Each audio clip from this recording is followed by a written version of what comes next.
ग्राम सिलोदा की ग्राम सरपंच युवती ने पदमनगर में थाना प्रभारी अशोक चौहान पर गंभीर आरोप लगाए।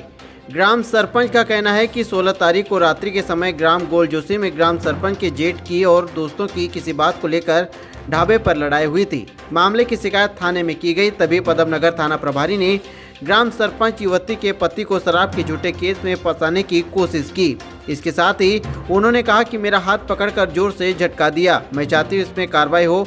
इसके साथ ही मैंने आवेदन एसपी कार्यालय भी दिया। क्या कुछ कहा, आइए सुनते हैं।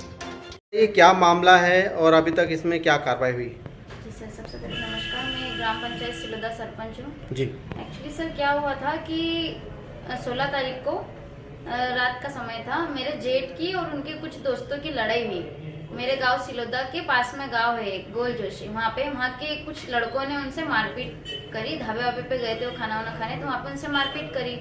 तो वहाँ से फिर एक फ़ोन आता है हमारे पास, अनिल जो मेरे देवर है उनके पास फ़ोन आता है कि ऐसा ऐसा विवाद हो गया, आप जल्दी से आ जाइए।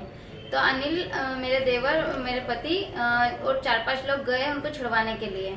उनको छुड़वाने गए तो पहले ही मेरे जेठ ने 100 डायल पे कॉल कर दिया था। कॉल करने के जैसे ये लोग गए, मेरे घर से गए, वैसे ही 100 डायल पुलिस आ चुकी थी वहाँ पे। 10 मिनट बाद पुलिस आ गई। जैसे गए, पुलिस आने के बाद जिन आरोपियों ने उनको मारा था उनके घर स्वयं जो हमारे साथी थे वो उनको लेके गए और उनके साथ जो आरोपी थे उनके साथ पुलिस मतलब लेके गई, उनको अपनी गाड़ी में 100 डायल में बिठा के लेके गई। फिर मेरे देवर और मेरे हस्बैंड पुलिस के साथ साथ पीछे गए मेरे जेठ के लिए। मेरे जेठ को चोट आई थी तो उनको हॉस्पिटल में एडमिट किया। हॉस्पिटल में एडमिट करने के बाद क्या हुआ कि मेरे पति नरेंद्र पटेल और मेरे देवर अनिल पटेल थाने गए कंप्लेन करवाने के लिए। तो जो वहाँ के टीआई है, पदमनगर थाने के टीआई, उन्होंने उनको दूर से ही देखा, उनके पास बुलाया। डायरेक्ट बुलाया और बोला मेरे पति को, नरेंद्र पटेल को, कि तूने शराब पी के रखी है। तो इन्होंने बोला कि नहीं सर, मैंने शराब नहीं पिया, आप चाहो तो आप मेरा मेडिकल करवा लो। तो वो गुस्सा हो गए और अनाप शनाप बोलने लगे, गाली गलौज करने लग गए। और उनका मोबाइल प्लस मेरे देवर का मोबाइल और गाड़ी की चाबी इन्होंने जेब में से निकाल ली, जबरदस्ती ले ली, प्लस धक्का देके मेरे पति को अंदर थाने में ले गए। वहाँ पे बिठा लिया और छोड़ने का कोई नाम नहीं। अगर उनसे पूछे कि क्या हुआ सर, क्यों आपने बिठाया, तो नहीं बता रहे। फिर रात को 12-12:30 बजे के करीब मैं थाने गई, तो उस समय वहाँ पे टीआई नहीं थे। मैं थाने गई तो जो दूसरे कांस्टेबल वगैरह थे, मैंने उनसे पूछा कि आप मुझे बताइए तो सर क्या जुर्म है, आपने क्यों उनको इतनी देर से बिठा के रखा है? तो बोलते हमें नहीं पता, टीआई आएंगे तो आप उनसे पूछिएगा। तो मैंने बोला ऐसा क्या कर दिया उन्होंने कि आपको पता ही नहीं है? तो वो उनने कोई जवाब नहीं दिया, बदतमीजी करने लग गए और दूर चले गए। फिर टीआई आए तो टीआई से मैंने सिर्फ इतना पूछा कि सर उनका कसूर क्या है? अगर आपने उनको इतने घंटों से बिठा के रखा है तो उनका कसूर क्या है? वो तो सिर्फ आपके पास आए थे ना कंप्लेन लिखवाने के लिए, हमारे साथ ऐसा हुआ है, न्याय के लिए आपके पास आए थे। तो उन्होंने बोला कि पहले तो उल्टी सीधी बातें करने लग गए, बोलते शराब पिया हुआ था। मैंने कहा सर शराब नहीं पिए हुए वो। तो बोलते आप कैसे बोल सकते हो शराब नहीं हुए? मैं बोल रहा हूँ ना शराब पिया, मेरे को पता है, तुमको क्या पता? उन्होंने ये सारी चीजें करी। फिर मेरे पति बाहर आए तो मैंने उनका हाथ पकड़ लिया, जबरदस्ती उनको अंदर लेके जाया जा रहा था, तो मैंने हाथ पकड़ लिया। तो टीआई सर ने मेरा हाथ पकड़ के मुझे 2 चक्कर झटकारा, मतलब जबरदस्ती उन्होंने मेरा हाथ पकड़ा, मुझे झटकारा। तो मैंने बोला कि मुझे कसूर तो बताइए सर कि उनका कसूर क्या है? तो बोलते ना शराब पिए।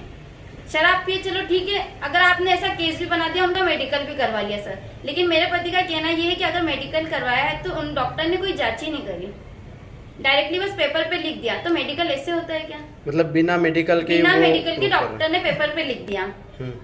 मैंने डॉक्टर वो टीआई सर को बोला, बोलते कि तुम डॉक्टर के ऊपर इल्जाम लगा रही, तुम्हारे ऊपर रुको, तुम्हारे ऊपर भी केस लगाता हूँ, तुमको भी अंदर करता हूँ मैं। कौन टीआई है? पदमनगर थाने के टीआई चौहान करके कोई टीआई है जी। तो आप क्या चाहते हैं इस मामले में? मैं चाहती हूँ कि उसके बाद जब उन्होंने हाथ पकड़ के मुझे बाहर किया और जो वहाँ के कांस्टेबल वगैरह थे उनको बोला कि इसको अंदर मत आने देना। रात के 2 बजे सर, 12 से 1:30-2 बज चुकी थी, ये हाथापाई और गाली गलौज। तो आप क्या चाहते हैं मतलब इसमें? मैं चाहती हूँ कि टीआई जो सर है उनके ऊपर सख्त से सख्त कार्रवाई की जाए और जो उन्होंने हम पे झूठा केस लगाया है उस पे कार्रवाई की जाए सर। तो इसको लेकर अभी हमारे पास पूरा प्रूफ है। अभी आप आगे आपने किसी से शिकायत की है इस मामले को लेकर? क्या हुआ कि अभी हम एसपी ऑफिस में आवेदन देके आए, लेकिन आवक जावक में देके आए, एसपी सर हमें मिले नहीं थे। प्लस सबूत ये है सर हमारे पास कि देखो मेरे हस्बैंड ने ड्रिंक करके नहीं रखी थी और उन्होंने जो केस बनाया है उसमें ये दर्शाया है कि उन्होंने गोल जोशी से उनको पकड़ा मेरे हस्बैंड को, जबकि मेरे हस्बैंड और मेरे देवर स्वयं मेरे देवर गाड़ी चला के थाने में लेके गए और केस मेरे हस्बैंड के ऊपर बनाया है। और अगर हस्बैंड के ऊपर केस बनाया तो फिर मेरे देवर का मोबाइल लेने की क्या जरूरत थी सर। मतलब आपका ये कहना है कि फर्जी केस बनाया जी। गया है और बेवजह उन्हें हाँ, बेवजह मुझे गाली गलौज दी और मुझे और आपके साथ भी अभद्र व्यवहार किया गया, गाली- तो आप चाहते हैं कि इसमें कार्रवाई हो। कार्रवाई। और ये मेरे साथ एक बार नहीं सर, ये 2 चक्कर हुआ है। एक चक्कर पहले भी सिलोदा में दारू बिकती थी तो उसके खिलाफ मैंने कंप्लेन करी थी। तो जब एसपी ऑफिस में हमने कंप्लेन करी तो वहीं पे टीआई सर ने मुझे बोला था कि मैम आप मुझे 2 दिन का समय दीजिए, मैं कुछ ना कुछ तो करूंगा, मतलब हो जाएगा काम। मैंने बोला ठीक है। तो मैंने कुछ दिन बाद उनको फोन किया तो मैंने उनसे पूछा कि सर आपने कुछ कार्रवाई की, क्या हुआ? वो तो खुलेआम दारू वहाँ पे बिक रही है।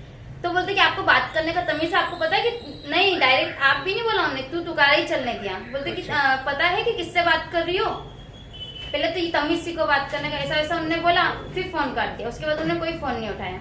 तो सर ये उनकी पुरानी रंजिश वो अभी इस केस पे निकाल रहे, झूठा केस उन्होंने बनाया है।